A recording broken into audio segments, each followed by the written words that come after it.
On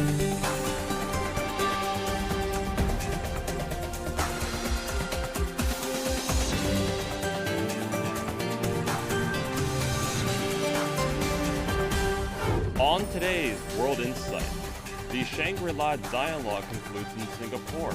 Has the meeting between the world's defense ministers served to project peace?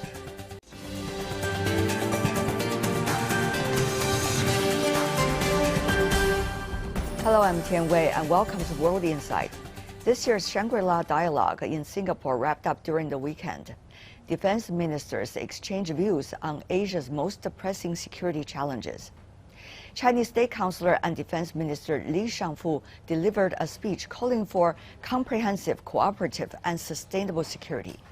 Li stressed the Taiwan question is a matter for the Chinese to decide.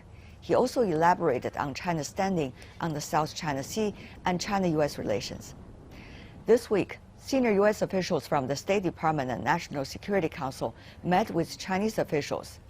Earlier in May, Chinese and U.S. trade officials also met at various occasions. So how to understand the latest interactions between China and the U.S. and the impact of China-U.S. ties for Asia? For more, let's talk to our panelists.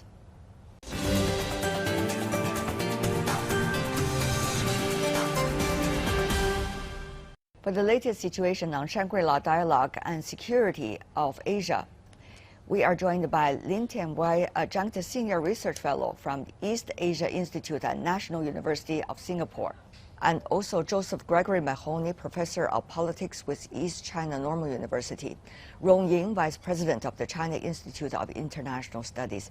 Gentlemen, welcome to the program. Now, Mr. Rong, senior U.S. State Department officials and also officials working on the security issue from the U.S. Parliament, Congress, are visiting China. How do you look at the backdrop of the Shangri-La Dialogue earlier and the current interaction between China and the U.S.? Well, it's just true. I think we have seen in the past weeks an intense or growing intensity of interactions, communications between China and the United States, that has been demonstrated by the visits and the meetings, both, I think, in terms of specially arranged or, meetings on the sidelines of multilateral occasions. I thought it was a positive development. It was, I think, a welcome development, as we have seen that in the past months, back in November last year, it was, as a matter of fact, agreed that after the meetings of the two presidents that this should take place. So it's unfortunate that the process has been sort of interrupted because of the incident of the balloons and so on. Now I think meetings are picking up, exchanges are growing. I thought it's a positive one, should be welcomed. And then it is in this context where the Shangri-La Dialogue should be viewed, even though the two defense ministers was not able to meet for obvious reasons. I think the way, the tone, and I think the emphasis, the focus on communication, on meetings should also be viewed in a constructive and positive way. Very interesting. We see two tracks. One, of course, is the military taking place at the Shangri-La Dialogue. The other is the diplomatic, so to speak, that are taking place right now in Beijing as we speak. So, Professor Mahoney, tell me more about your thoughts. How shall we link the news reports that we've been hearing on both tracks? Well, again, we have this old narrative that the United States takes a two-handed approach towards China, one hand extended in greeting, the other hand pulled back in a fist. I think one of the things that we could do if we wanted to be optimistic is we know that Biden said that there might be a coming thaw in relations at the end of the G7 meeting in Tokyo. We also know that Biden is facing intense pressure. If I wanted to be cautiously optimistic, and I really don't want to be, given all the red lines that Biden has crossed and the way he's manipulated these high-level meetings since the Alaska meeting when he first took office. But if I wanted to be sort of cautiously optimistic, I might conclude that he is perhaps allowing the military-to-military exchanges to not continue at this point, even with the near encounters, the provocation of the U.S. and Canada sailing through the Taiwan Strait. Mr. Lim, looking from the other angle as an observer, of course, you are based in Singapore, and ASEAN's centrality has been once again emphasized by both sides, China and U.S.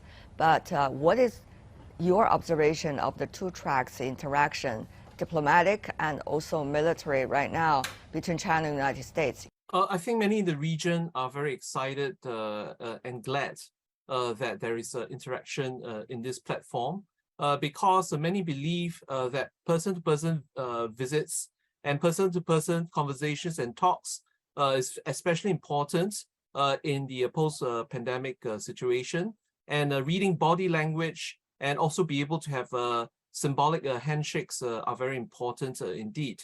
And so the hope is that the platform can be a sort of a springboard for more meetings to come, whether it's corridor meetings or secret conclave, because the media did not really, especially the global media, did not emphasize the secret conclave that took part on the last day of the Shangri-La Dialogue between 20 security top officials, including those of the U.S., China, as well as other major regional players as well. Mr. Rong, how much do you see, given the nature of diplomacy and the nature of U.S.-China relations now, this under the spotlight events and press releases vis-a-vis, sideline and dinner table, coffee break conversations?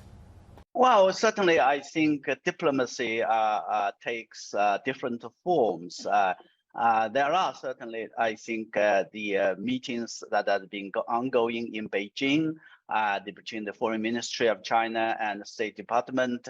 And there are other meetings, I mean, even before the very high level, intense sort of a conversation dialogue between Wang Yi and the Sullivans and others.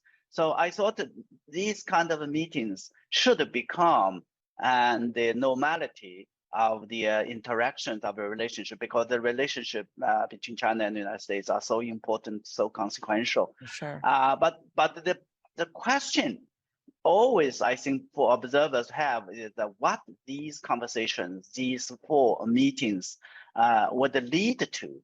I think what we are now standing is something, it should have happened much earlier, because if we talk about the meeting between the two presidents, it should be followed through in a way that would help at least provide more stability, more predictability, and more sort of optimism for the relationship. Now, finally, the officials are talking, meetings are taking place, and P2Ps are resuming. We hope that it would prepare the ground for the relationship to be back to the normal track as we see. But of course, for that to happen, there are many work to be done. I agree with Rong Ying. When we had the meetings between President Xi and President Biden last year, we were optimistic that we would see high-level exchanges. We do know that the U.S. created this distraction with the weather balloon in order to derail the meeting that Biden had promised with Blinken. But not only that, How did you know that? Because there might be people asking that question when you're speaking right now about this as a matter of fact. Well, there are still some disputes about whether or not the balloon was a weather balloon or a spy balloon. Yeah. The United States has asserted that it's a spy balloon. The fact of the matter is, Biden himself has said that it was a silly matter. He said that in Tokyo at the end of the G7. It's also clear that whatever the nature of that balloon, that certainly China has the capacity to collect information in other ways and doesn't rely on balloons to collect the majority of its information. That said, it's also the case that there have been other weather balloons and likewise U.S. balloons that come over China. So that's a whole separate issue. But the point is that U.S. chose to make it an issue, chose to exploit that at a time when it was expanding U.S. military presence on Philippine military bases, and likewise ahead of what was then the State of the Union speech, where Biden repeatedly hammered China and fear-mongered in a way that helped consolidate the anti-China message in the United States. And then he then took that to Brussels to try to promote turning NATO against China in Asia. So yeah, that's all part of a pretty clear strategy. Mr. Rong, over the past few weeks, we not only see security, now diplomatic, but also trade and commerce interactions between China and the United States. In fact, even though the two sides have different opinions, but they both agree there are a common consensus that both sides have to work together. So how do you see, different tracks of this bilateral relations are having different tones and carrying different weights? That's a great question. I think it is true. If you look at the relationship per se, it is very complicated. It involves many tracks that has been going on. So naturally, it would be a difficult issue, to have a coordinated message. If you look at even back a few years back, when the relationship was normal, if I can say, there are over almost 100 sort of various kind of dialogues. So naturally, it is a difficult issue. It's a challenging issue to manage to the conversation, communication like that. But the point, I think, for me, and I think the Chinese perspective is that, because of the complexity of the complicated nature of the relation, or is it the United States, the Biden administration is capitalizing on this nature to for political reasons, to pursue its own agenda, as Professor Mohani mentioned, that there are a lot of contradiction, conflicting messages. Is it was that a tactic? Is it with a trick, or it was poor management of the Biden administration? There are a lot of questions. But the most important thing from Chinese perspective is that the issues, core issues, question like Taiwan and others, that has to be really clear and consistent. That is, I think, China is looking for. That is why I think China, for the ongoing meeting in Beijing, and China made it very clear that it would like to work with the United States, and I hope that the United States will do the same way, so that the relationship would be managed in a responsible, constructive way. So competition, yes, but it has to be constructive and respond in a responsible way.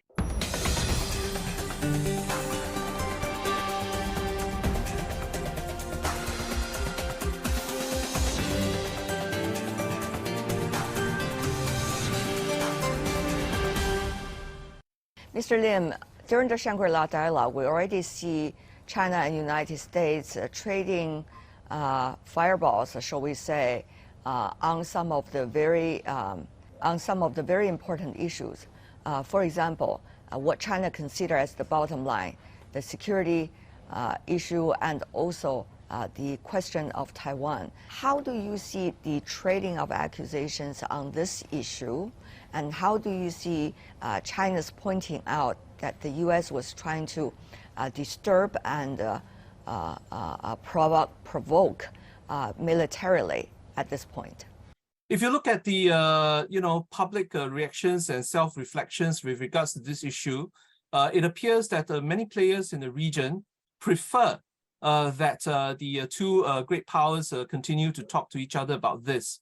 I think there are two schools of thought. One school says that we should put in guardrails in order to prevent an accident from happening. Another school of thought says that perhaps there's a need for a dialogue to dial down the temperatures without any hope that it can be resolved quickly, because it would be impossible to do that.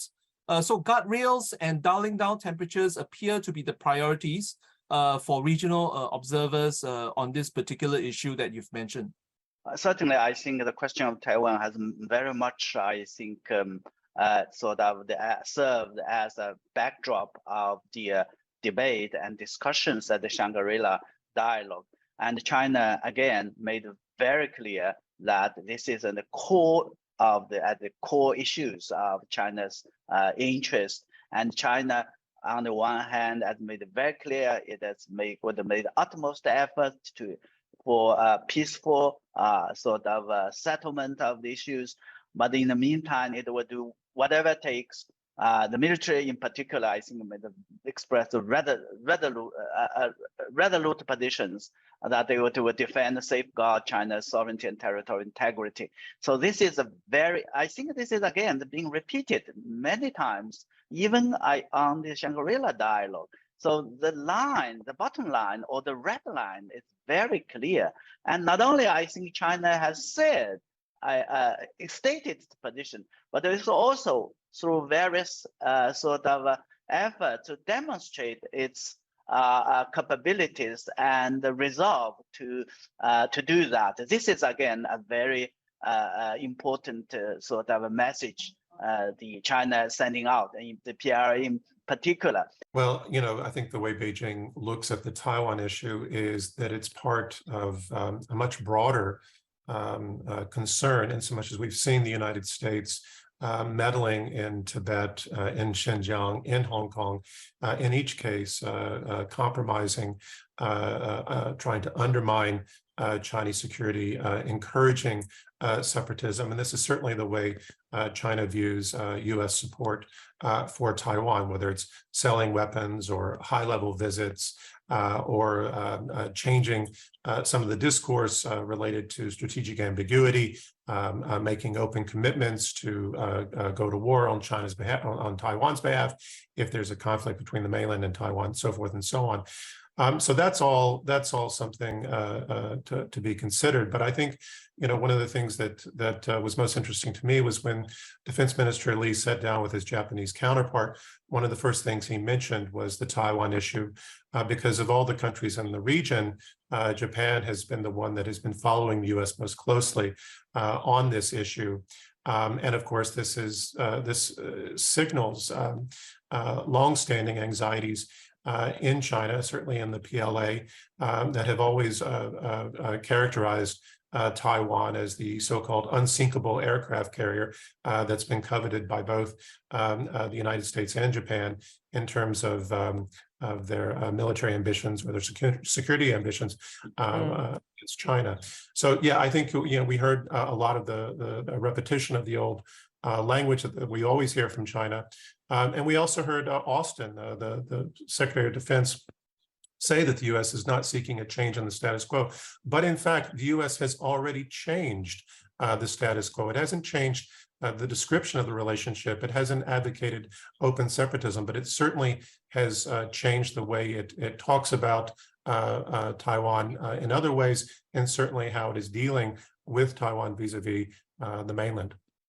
As an observer, given all the complexity and the impacts could have on your country and others in ASEAN, how do you see both sides should handle the issue? And by the way, this is a territorial integrity issue that China considers. Many countries in the region are quite consistent in the recognition of the principles regarding to the Taiwan Straits. And I think many people are very clear about the messages of where they stand on this issue. And therefore, if you look at the recent trend, they would say that the guardrails as well as the the groundwork or the bottom line are very clear in that part of the world. Because many countries have stated their positions on it very clearly, unequivocally. However, if you look at the same experts with regards to the recent academic and think tank trends, they would say that South China Sea is actually more dangerous in a position compared to the straits that you've mentioned. And the reason is the positions are not so clear and more ambiguous in the South China Seas, and the guardrails are not as strong over there. So many regional players are saying that they hope that the code of conduct can be quickly shored up so that the positions are clearer, perhaps on the same footing as the other theater that you've mentioned. So I'd like to pick up on what Lim Tai Wei was saying. In the case of the Straits, it is the case that we have the mainland Taiwan and the United States. These are the three main actors, and as a result, we can come to very clear understandings. It's not always the case the U.S. respects those red lines, and certainly has crossed them, but at least they are very well articulated. The problem with the South China Sea is that you have a long history of competing claims, and you have competition among some of the countries that border that sea, and it had created some loopholes, some contention that the United States was exploiting as a strategic vulnerability for China's defense. So China began to assert itself in the South China Sea, not to dispossess its neighbors of territory or resources, but rather to shore up that vulnerability. So that has always been the main reason China has really been operating in the China Sea the way it has. I think if we look at China, look at the efforts that China has working with the ASEAN and others, the progress and on all the efforts that has been made, joint effort made to manage the issue has been remarkable. Unfortunately, whenever there's a progress or there's some development along this line, there are always incidents like what happened, and or news would happen. So that raised a big question. I asked, what is the United States up to? Is it just a tactics? It just, want to use these issues to undermine China or to challenge China? And on the last point I don't make, if I say for this, is that China has always been accused for changing, for provoking, the status quo. As a matter of fact, it was the United States. It was the situation that has been created tension. China has been very much in a way to defend, in a defensive position, and in a way to respond. That is the conversation. That is the reality. Okay. All right. Mr. Lim, how do you see those in Southeast Asia looking at temptations, as China suggests, by the United States to bring NATO and similar military enclaves to the Asia-Pacific region? Well, if you look at Secretary Austin's statement in India, he's currently in India, he says that the U.S. has no intentions of setting up any NATO-like organizations. And at the same time, if you look at the multilateral naval exercises, Exercise Komodo, that's going on in Indonesia, you will find that that is actually what Southeast Asia is about, multilateralism. For that exercise, both China and the U.S. are invited, and they have sent their warships to participate in the exercise. At the same time, both North and South Korea are also invited. So Southeast Asia hopes to be able to be a neutral platform for all great powers to come together to talk, and kind of a capacity built to know each other better through such a multilateral exercises that focuses on functionalism and constructivism. And that is the hope of our Southeast Asian players in the region. Asia has been the most vibrant area in the world in terms of economic growth, in terms of youth population, and many other exciting development technologies also. How do you see fundamentally is the best way to guarantee the security of the region, and who are the responsible players? there is more capacity for confidence building measures. More functionalism, more constructivism can help to diminish some of the mistrust as well as the distrust between the players. At the same time, the pie is large enough for all players to come in to build infrastructures, post-pandemic measures, and other measures that all countries can benefit from. Mr. Rong? Well, I think the region, as we have seen the past decades, enjoy peace, stability, and prosperity. And I think we all agree that this is what we are looking for in the years ahead, just for the sake of our this generation, and certainly for the future generation. For to do that, I think all the countries in the region have a strong responsibility. China is ready to take that responsibility.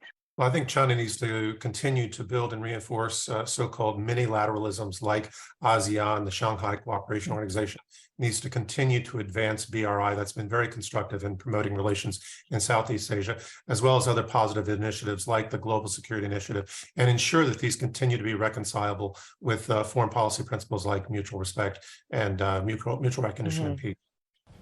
Joseph Gregory Mahoney, Lim Tian-Wai, and Rong Ying. Gentlemen, thank you so much for joining us. Appreciate it.